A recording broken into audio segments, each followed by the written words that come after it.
Okay, everybody, welcome. My name is Tyler Brinks, and we're going to be doing a webinar today on gearing up for a new season.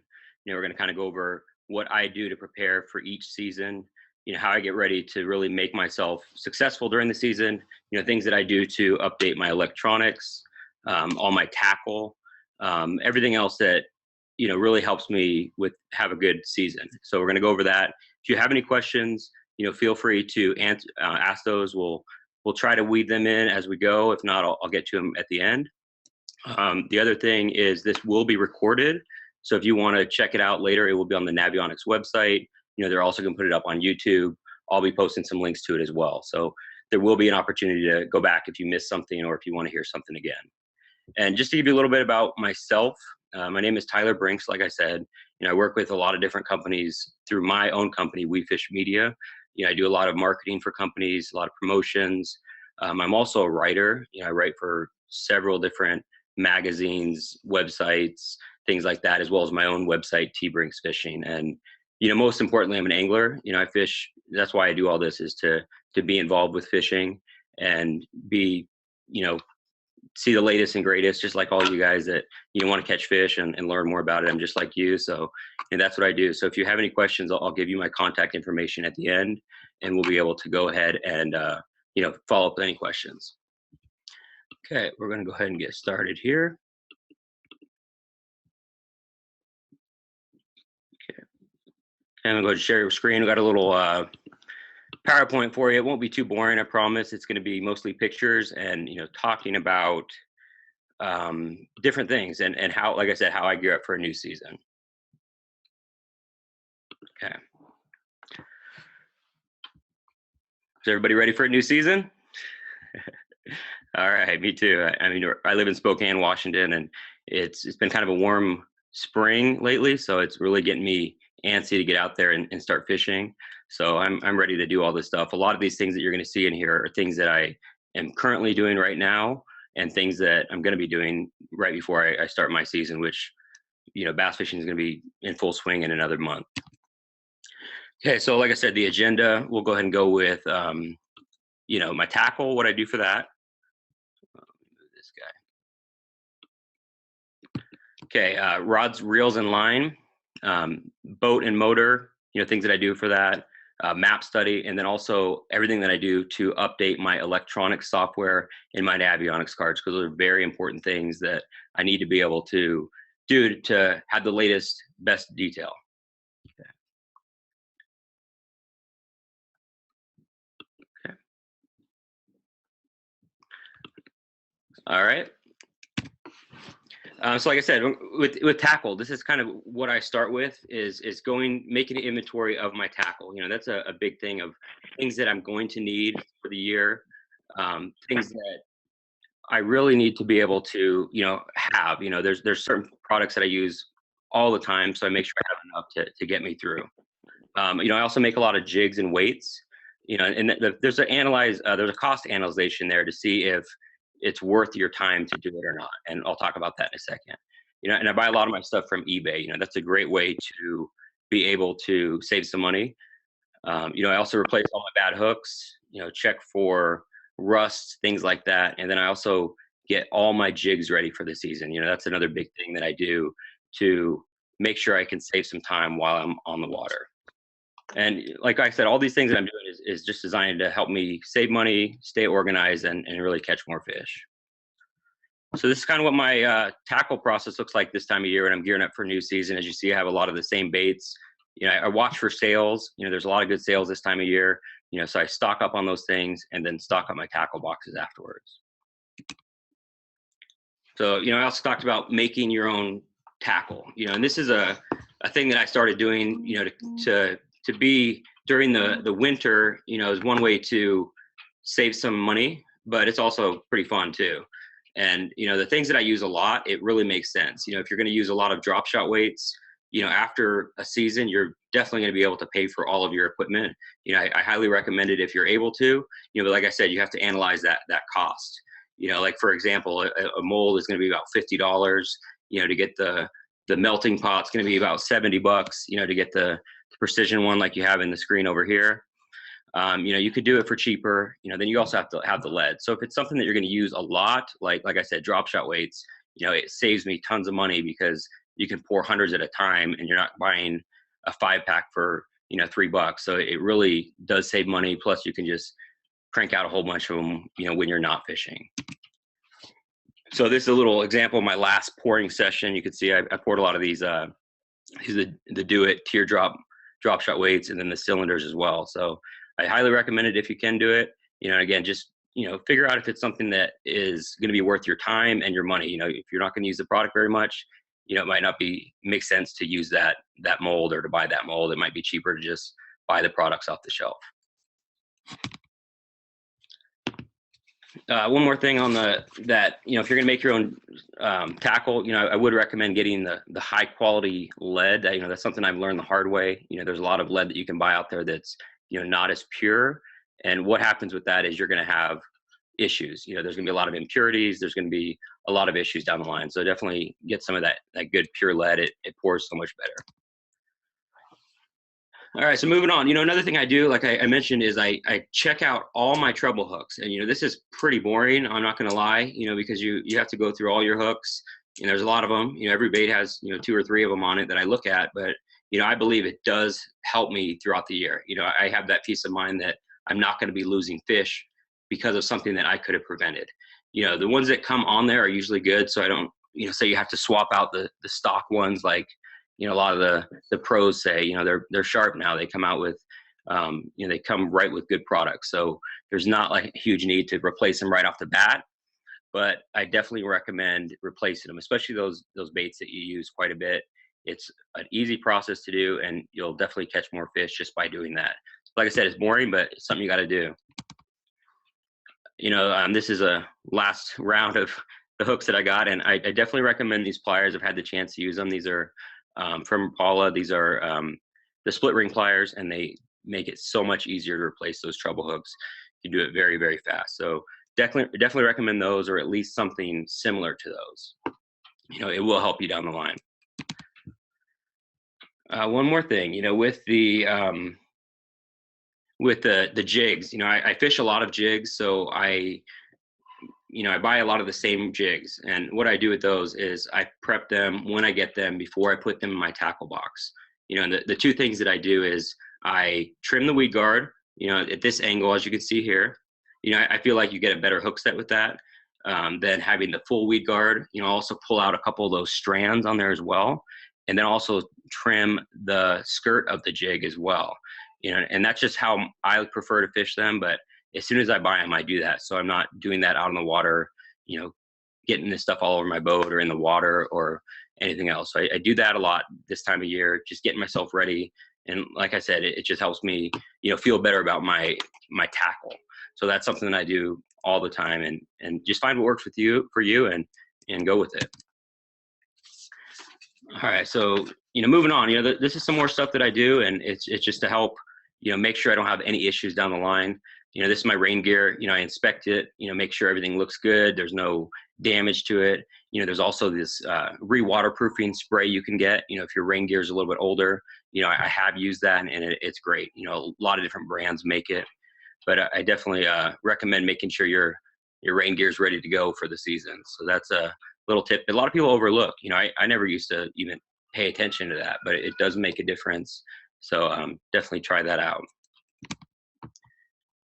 All right, so kind of moving on, rods, reels, and line. This is another thing that I have. I'm kind of OCD about this. I make sure everything is ready to go. There's not going to be any damage to any of these things, rods, reel, or line. And I'll kind of show you exactly what I do, but one of the things is checking for damage on all of your rods with a Q-tip. And it's, again, you just wipe it along all the guides. And one thing, it'll clean it, which is great, but it also, that cotton in that Q-tip will get picked up by any crack that you have in there. And braid can kill those guides. A lot of the rods now are a lot better. They're not as the guides are a lot better, so it doesn't happen as much, but it still can happen. So definitely check for that. I mean, a lot of times in the past, I'd have grooves just right through the guide, almost halfway down, and that can definitely cause for a bad time if it's gonna hurt your line for sure. So definitely do that. I also assess each reel. Replace bad parts. I just had to replace the top of a spool for a reel. I found that online for pretty cheap, about $10, but it made that reel good as new. Clean and lube the reel. Also upgrade handles and bearings, and I'll talk about that in a little bit on things that you can do. And then one other tip is swapping out your braided line. A lot of times that top layer of braid is the only piece of braid that sees the light of day. So it's going to be faded, it's going to be maybe frayed. So a simple way to fix that is just reel it back the other way onto another reel. I do that all the time. You may do that yourself, but I totally believe in that. And you save money because you get to get more life out of that same spool of braid. And it doesn't work with braid or with monofilament or fluorocarbon. I mean, I guess you could do it, but there's just so much memory on those that I definitely wouldn't recommend doing that. But braided line, it works great. So definitely try that out. Okay, so here's what I was talking about with the rod. This is one of my rods that I just did this a few days ago, and you could see this little hair over here. That's cotton from the Q-tip. So there's definitely an issue with this guide. So that's something I need to either get replaced, repaired, or just not use it, because it definitely could affect me losing a fish. Okay. So yeah, just do that. And like I said, it also cleans all your guides. That dirt on there also affects your casting, everything else. So at the same time, you're cleaning it as well.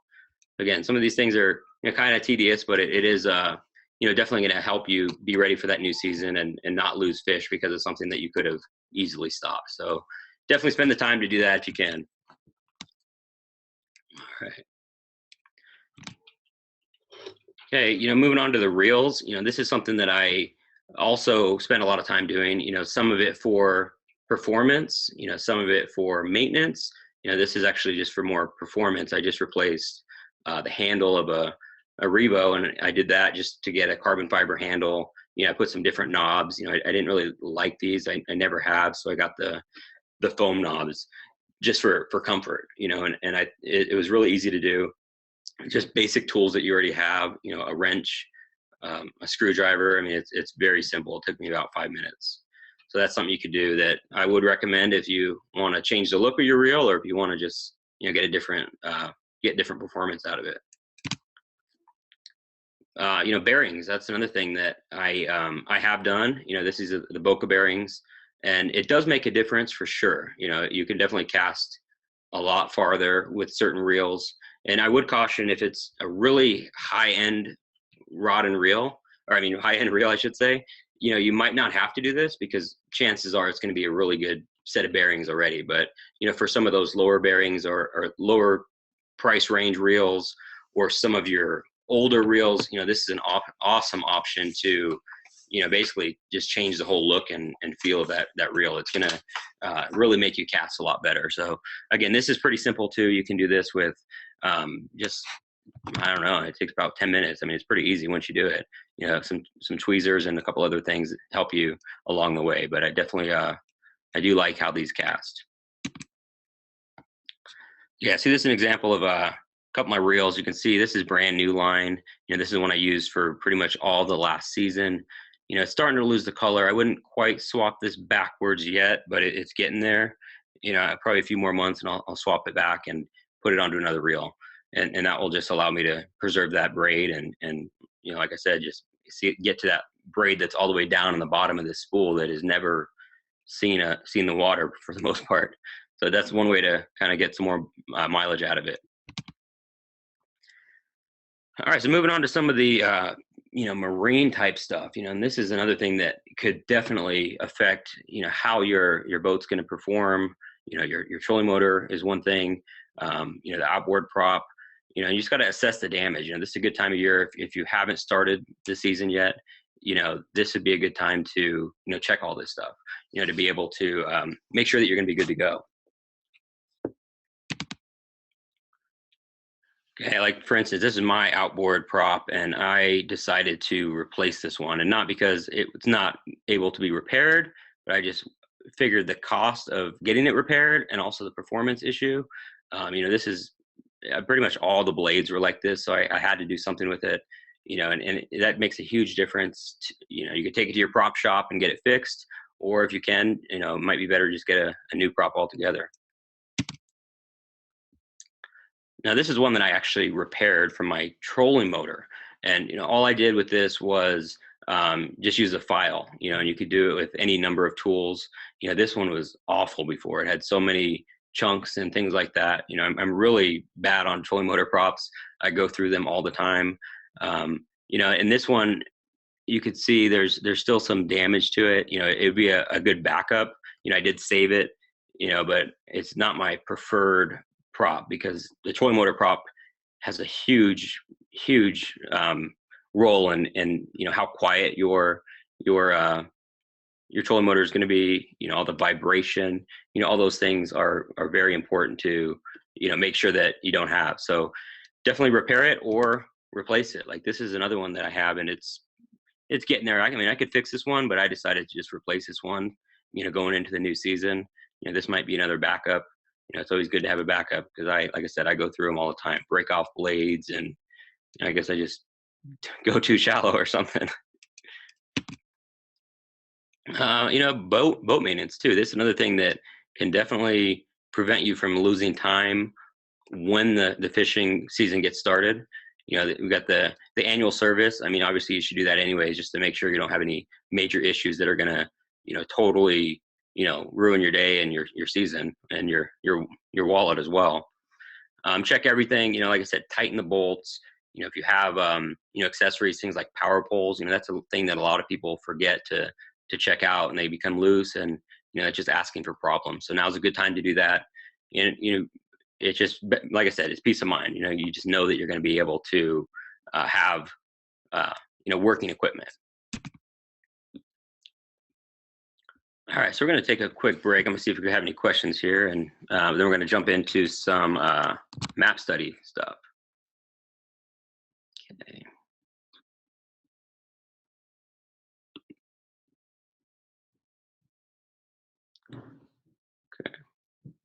Okay, actually, let's do this. Let's go with a poll. Got a couple questions for you.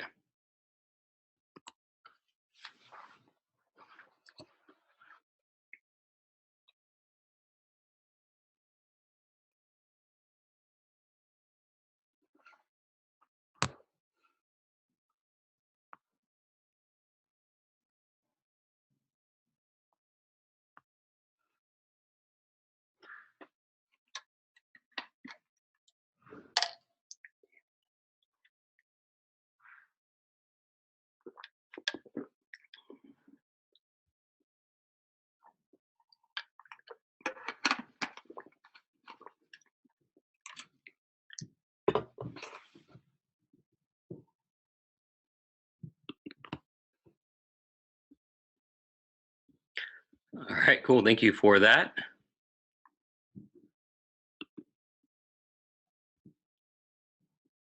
Okay, we're going to get started here in just a second.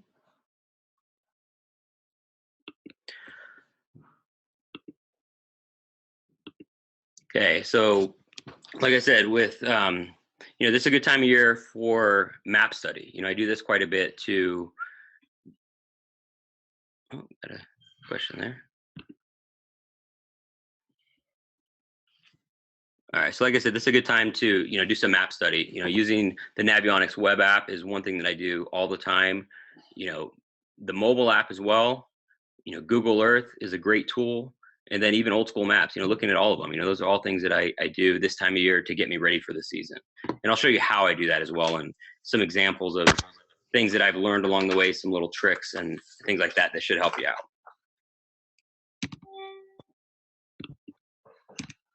Go back one. Okay, so the web app, this is free, and I use this all the time. And basically what you want to do is go to the Navionics website and then hit web app. And this will show you any map that is in your area. And we'll go ahead and do that.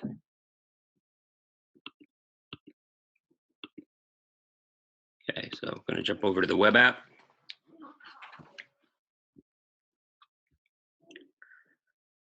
Okay, there I am, Spokane, Washington.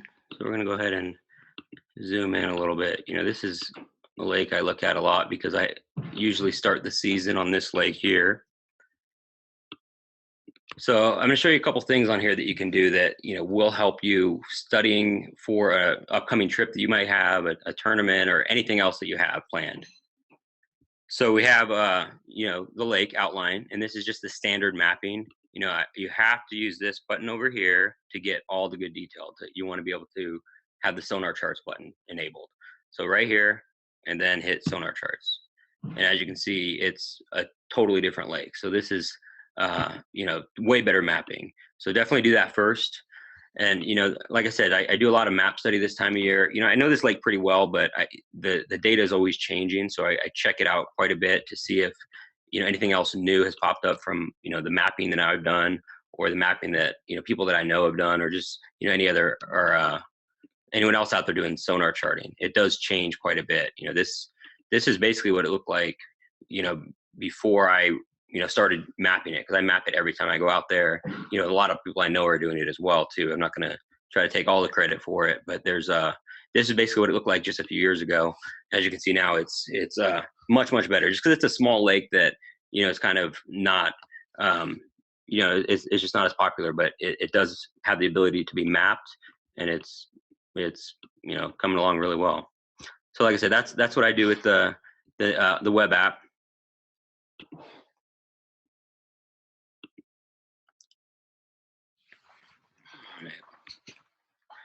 And again, it's free. You can check out any lake in your area.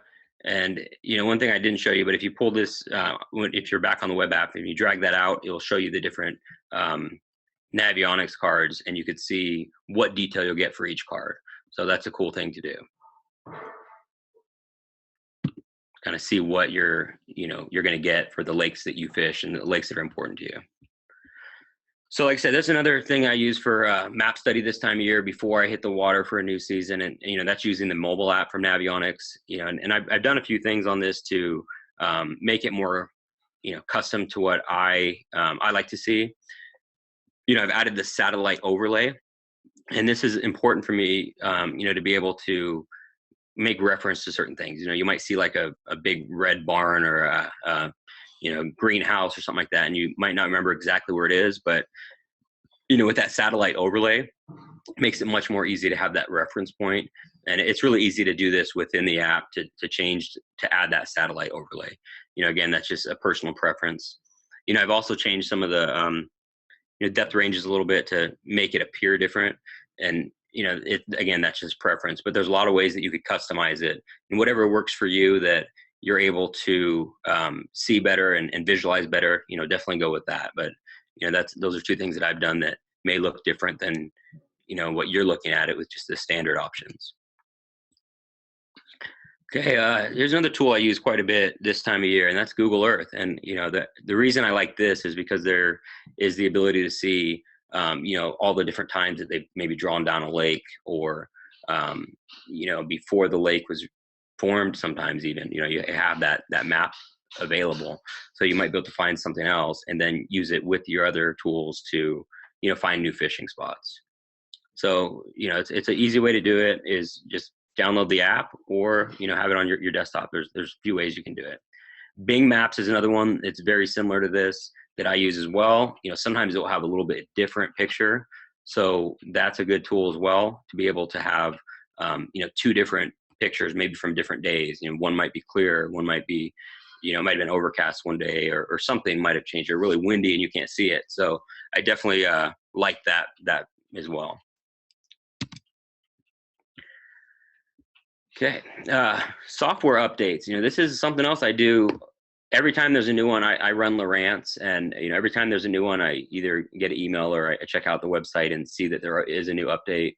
I definitely do that because it's going to get you the latest technology, all the capabilities. If you have any of the aftermarket accessories and things like that, and like I said, it's easy to do with Lowrance. I'm really familiar with that one. And then Humminbird, I'm not familiar, but I Googled it, and it was very easy to see how to do it. It's basically the same process as well.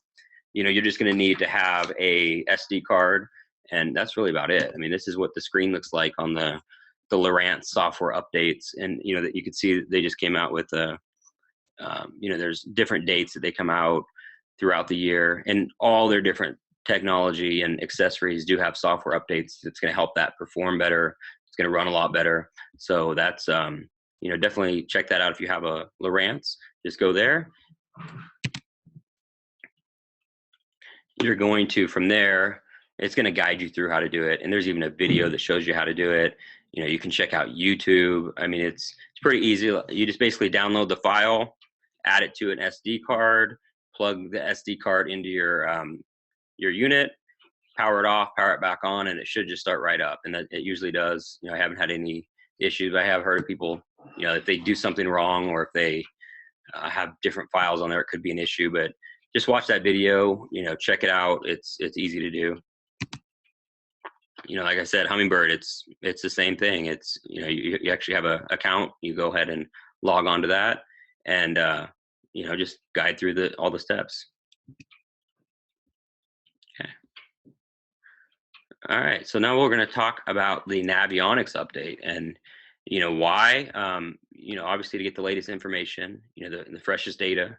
There's updates happening daily. A lot of these lakes that are fished off, and people are constantly uploading sonar logs to make those maps better. So if your card hasn't been updated in a year, there's a lot of updates potentially in that time that could totally change the way that it looks. So it's definitely something that you should do. It's going to be the most detail you could find, and like I said, it is easy to do. So we're going to actually walk you through on that, because I need to do that as well right now. So I'll show you how easy it is to do. This is what the screen's going to look like. We've been to the Navionics website. There's a whole tab over there that says downloads and updates. So we're going to actually go ahead and do that. I actually have a couple cards that I'm going to show you how to update real quick.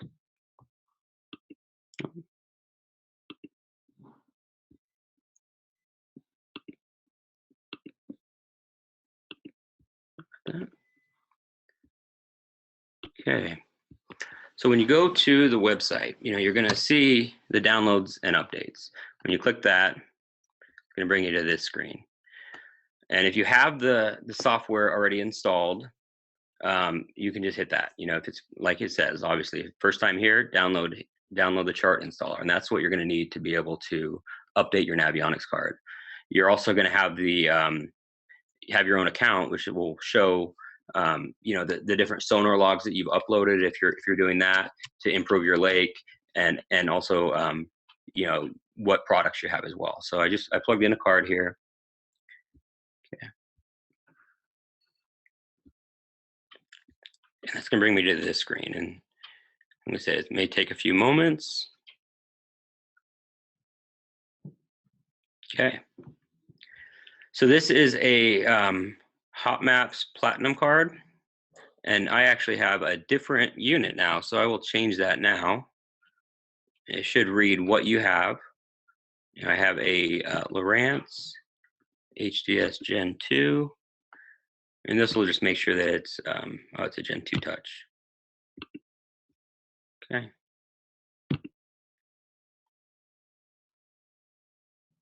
Okay. So this is your Navionics updates, and I'm going to kind of show you what these different updates are. So the nautical charts, this is, the standard mapping that is just going to include, the basics. It's going to have some good detail, way better than having nothing. And then the sonar charts is going to be the HD charts. So, that I think is more important. And this card already has, the nautical charts. So I'm going to just go ahead and do the sonar charts and the community edits. And, there's a lot of sonar charts on this. So, this will take, it says 50 minutes, so not too bad. Sometimes it's a little faster. It just depends on your connection. So I'm going to not upload this as well. So it's 1.26 gigs and 11.43 megabytes. So I'm going to update this one later, because it will take a little bit. And I'm going to show you how to do the Navionics Plus card as well, because it's a little different process of how it works. So go ahead and go back here.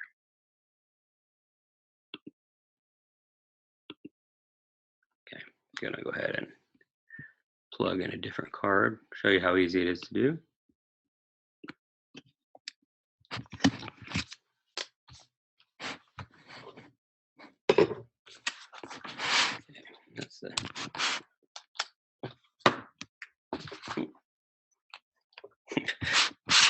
Sorry about that. Dropped it on the floor. Okay, there you go. Pull you back in here. And like it's doing now. If you plug that card in, it should know that you have it and just pop right up.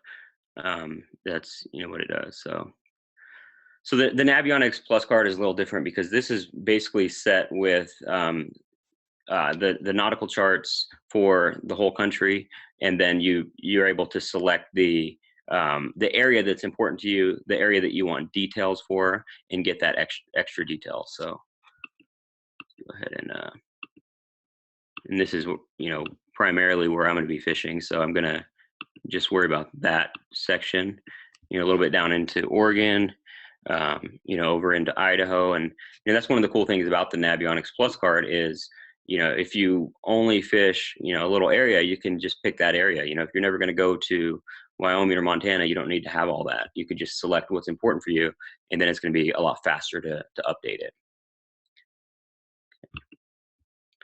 Then community edits, that is another cool thing. I've been doing that as also part of my practicing, getting ready for a new season, and checking out the app and looking for those community edits. People are adding points of interest, fishing locations, things like that, and those are really easy to find just with this little icon. Looks like the community. There's some people there. Finding that in on the app, and then you just scroll over to it, hit it, and it'll tell you what happened there. Actually yesterday I was out fishing Lake Coeur d'Alene, and it said, use a green flasher for salmon or something like that. So there's some cool information like that there that people have shared to help other people, or to remind them to go back to that area. Found another one that said Jaws, so I think someone saw a big fish there too. So maybe I'll try that spot out.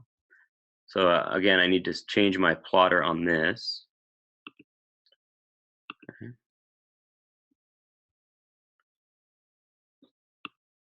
Okay, and then I'm not going to do that.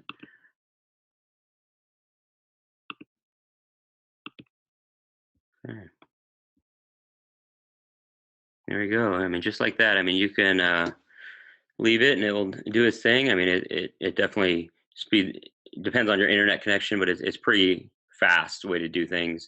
Again, that's going to give you the latest detail of any map that you're going to have out there. The most up-to-date details, the best everything. I mean, the community edits, all that stuff's going to be on there. All right, so we'll just let that one go for a second here.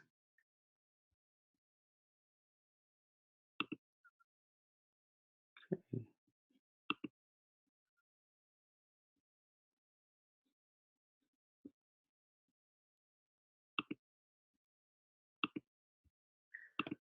All right, does anybody have any questions? So let's go ahead and while that's doing its thing, we're gonna go ahead and see if you have any questions.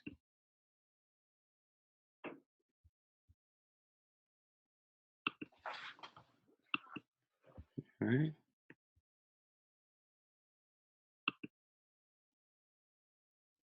Okay. Let's see where that's at this point, but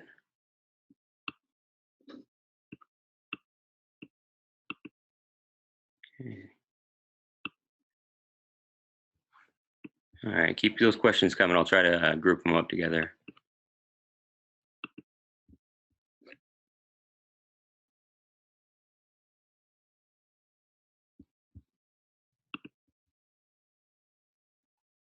Okay.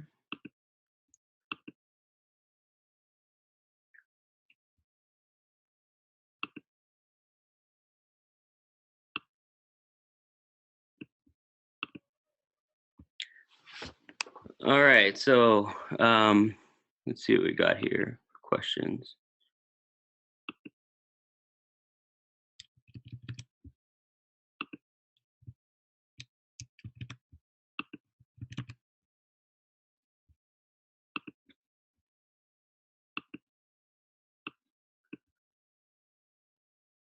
All right, I got one here on making tackle. So where did you get the melting pot. I mean, you could buy that on eBay.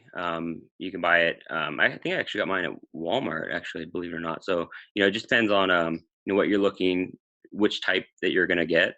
There's different options out there. The one I use is a Lee production version, and I found it to be a little bit faster to pour. And I think you don't waste as much lead. You're not, some of them have a little tiny, it looks like a little ladle. So I found that to be a little bit easier.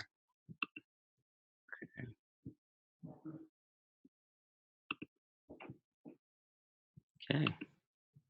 Another one says, "What's up, T?" So, okay, cool.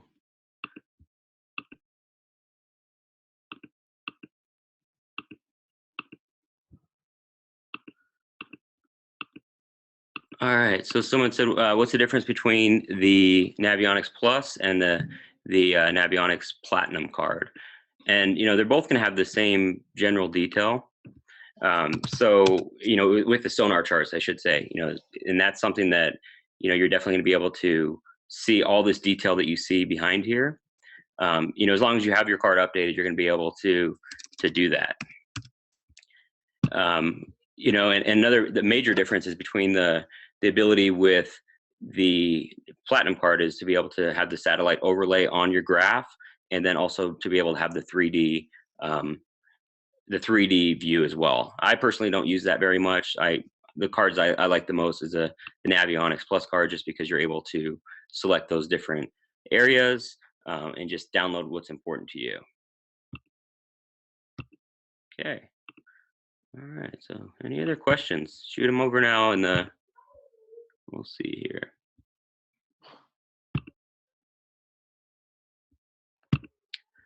All right. Well, I mean, if we don't have any questions, I mean, like I said, you can definitely reach me afterwards. I'm going to show you my information here in a second, to be able to, ask me any follow-up questions. Again, this is going to be recorded. It's going to be able to be seen on YouTube and also the Navionics website. There's a whole bunch of other good webinars coming up. I'll tell you which ones I have coming up as well. Okay, hold on one second. I'll get you back to show you the dates of my next webinars as well. So we're going to go back to the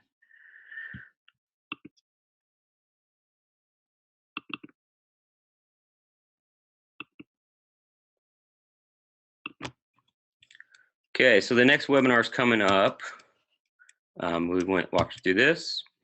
So next month, it's basically going to be once a month for the next few months. This is just getting me ready for the new season, but the other ones are going to be more focused on different fishing techniques, things that I like to do a lot. So March 16th, flipping and pitching 101. Got a drop shot fishing one in April. Swim baits for smallmouth in May. That one I'm really excited about because I love smallmouth and I love swim baits, so that one should be good. Post spawn bass tricks. That's a tough time of year for a lot of people, but I'll show you what has worked for me in the past, and things that I've learned from talking to a lot of anglers. A lot of these topics that I talk about, I learn a lot from the pros that I interview for articles. So I'll share all that information that I've learned along the way. The last one is going to be more about my experience, and that's going to be summer bass fishing where I live in the Pacific Northwest. It's an awesome time of year. Largemouth are biting, smallmouth are biting. It's just a great time of year to be out fishing, and I think this fishing up here is some of the best bass fishing in the country. But I'm biased a little bit, but we'll talk about that in July. So that's the next ones. And then, like I said, I will give you my information on how to follow up with any questions. Email me is one way to do it. I'll send you guys all email after this. It'll be a reminder. You'll have where to download it. Facebook, you can check me out at tbrinksfishing.com, and also Facebook/tbrinksfishing, Twitter at tbrinks, Instagram Tyler Brinks. Like I said, if you have any questions, hit me up afterwards on any of these ways, and I'll answer any questions you have. All right, so we actually went through the questions. So thank you all for attending. That's going to wrap it up. We didn't have many questions, but that's fine. If you have any questions afterwards, just go ahead and, like I said, shoot those over to me, and I will get those answered right away. So again, thanks for attending, everybody, and we'll see you at the next one.